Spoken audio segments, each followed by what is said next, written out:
cho nhâm vitamin C free à Chàng này kêu tại vì lẽ khan có try sầm nua thở bàn ao Chàng này kêu lại bằng xua sầm nuaแต่ตัวอย่างมวยวิตามินซีอัปตีนี่ถ้านักขนมวิตามินซีอัปตีนั่นไงมีสมาชิกซ้ำสำคัญไอ้ค่ะ Chàng này kêu nó không vitamin C à tí nó miên ở sắm tiếp xăm đôi chia cá rồi mới lao trên bị cá kết cá tròn trăm miên đôi chia cá sôm chấm rã cá sôm hai mũi tiết và po vitamin Cได้จำรันchânปีโคดให้นังสาธิตปอซอได้ให้ท่าสาธิตมาใส่cá sômได้สำหรับในขังกลางกามีbạch mùi rồi lâu mới là cái sao ấy đi phay bay dưới sao giờ lắm mà ចាអ្នកគ្រូវីតាមីន C អាប៉ាទីហ្នឹងមានធាតុផ្សំដូចជាវីតាមីន C ដែលចម្រាញ់ចេញពីក្រូចហើយកាល់ស្យូមហើយនិង fiber វាអ្នកគ្រូដែលចម្រាញ់ចេញពីរុក្ខជាតិnữ ai được khang được mình thay mày mình sạch sai ba mặt đó này ចាអ្នកគ្រូវីតាមីន C អាប៉ាទីហ្នឹងអាហ្នឹងវាចម្រាញ់ចេញពីក្រូចហើយនឹងវាមានស្រូបនៅខាងក្រៅហ្នឹងដោយកាល់ស្យូម hay mới tiệt ហើយមាន fiber ok trai thử ban mùi nó nhà nào bay nữa ok là xua to tiệt ha calcium vitamin C hay năng fiber để hao sai ha năng mình tu này tí ấy là sai ở trên ta hỏi to ở miền Tây có gì rồi khâu khôi ចាអ្នកគ្រូកាល់ស្យូមវាជួយប្រព័ន្ធភាពស៊ាំរបស់យើងហើយវីតាមីន C ជួយប្រព័ន្ធភាពស៊ាំរបស់យើងហើយកាល់ស្យូមជួយនៅក្នុងការលូតលាស់ឆ្អឹង ai da ai tiệt ហើយជួយឲ្យរាងកាយរបស់យើងនឹងរឹងមាំ ai da chọn cái này ấy bỏ tới to tiệt chọc mặt à ចាអ្នកគ្រូកាល់ស្យូមវាគឺជាសារធាតុមួយដែលវាជួយវីតាមីនមួយដែលវាជួយដល់ឆ្អឹងរបស់យើងឲ្យមានការលូតលាស់បានល្អហើយកាល់ស្យូមហើយទៀតមួយទៀត fiber គឺជាសារធាតុមួយយ៉ាងដែលអាចថានៅក្នុងអាកាមីនេះគឺគេ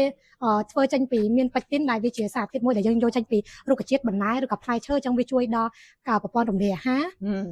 ហើយកាល់ស្យូមហើយវីតាមីន C វាគឺជាវីតាមីនមួយដែលជួយដល់ប្រព័ន្ធស៊ាំរបស់យើងវាប្រឆាំងនឹងការក្អកដាសាយដែរ mẹ phải khang ngay ban này thang vitamin C cứ chui vào con cà phê riêng cài bây giờ ở răng mòn ban này thang của máu dân đi trong pi chừng ở bên hàng kèo calcium cứ chui tại đó can lụt lùa hay fiber để dân hao sai ha nó cứ chui tại đó can địa ha nên vậy đó sẵn khai play mà với nhá cho toàn hồ khơi nhẹ để cho dòng lại ban lọ đôi để bọn trong ban này tua to tiệt thang vitamin C protein ấy nông mà ngay nhâm ban và màng chậm hay ngay ban ná ai nhâm ban ចាអ្នកគ្រូវីតាមីន C អាប៉ាទីនហ្នឹងយើងអាចចំពោះក្មេងចាប់ពីអាយុ4ឆ្នាំទៅយើងអាចញ៉ាំមួយថ្ងៃមួយកញ្ចប់ដល់ពេលចំពោះមនុស្សធំឬមនុស្សពេញវ័យមួយថ្ងៃយើងអាចញ៉ាំបាន2កញ្ចប់ មនុស្សធំបាននិយាយគេចង់ញ៉ាំម៉ានក៏បានដែរពីព្រោះនៅក្នុងបរិមាណវីតាមីន C ហ្នឹងវាអត់អីសម្រាប់គាត់ទេឥឡូវមកចូលតទៀតអូននេះអត់ចាំឈ្មោះសោះ ចាអ្នកគ្រូចំពោះវីតាមីន C អាប៉ាទីហ្នឹងចំពោះកូនក្មេងគឺយើងញ៉ាំចាប់ពីអាយុ4ឆ្នាំឡើងទៅគឺមួយថ្ងៃឲ្យគាត់ញ៉ាំមួយកញ្ចប់ហើយចំពោះមនុស្សធំយើងអាចញ៉ាំពី2ទៅ3កញ្ចប់នៅក្នុងមួយថ្ងៃក៏បានដែរ អូខេចាអូន វីតាមីន C អាប៉ាទីណាហ្នឹងក្មេងគេញ៉ាំចាប់ពី4ឆ្នាំឡើង ឥឡូវសួរតទៀតថានៅក្នុងវីតាមីន C អាប៉ាទីមួយកញ្ចប់នេះចម្រាញ់ចេញពីក្រូចប្រហែលផ្លែ មួយកញ្ចប់ស្មើនឹងក្រូចមួយផ្លែនេះគ្រូ អូខេឆ្លើយបានគ្រាន់បើយើងគេឆ្លើយតាំងពីដើមរហូតដល់ពេលនេះណាពីអ្នកនេះរៀង AI មានលួចមើលអត់ហើយចុះខាងនេះវិញគិតថាមានប្រហែលផ្លែមើលទៅក្រូច5ផ្លែទេគឺក្នុងនេះក្រូចច្រើនទេតា ចាអ្នកគ្រូមួយកញ្ចប់ចម្រាញ់ចេញពីក្រូចមួយផ្លែ អូខេឥឡូវសួរសំណួរចុងក្រោយសួរថាវីតាមីន C អាប៉ាទីនេះផលិតហើយនឹងរូបមន្តអីហ្នឹងមកពីខាងណាហើយផលិតនៅប្រទេសណា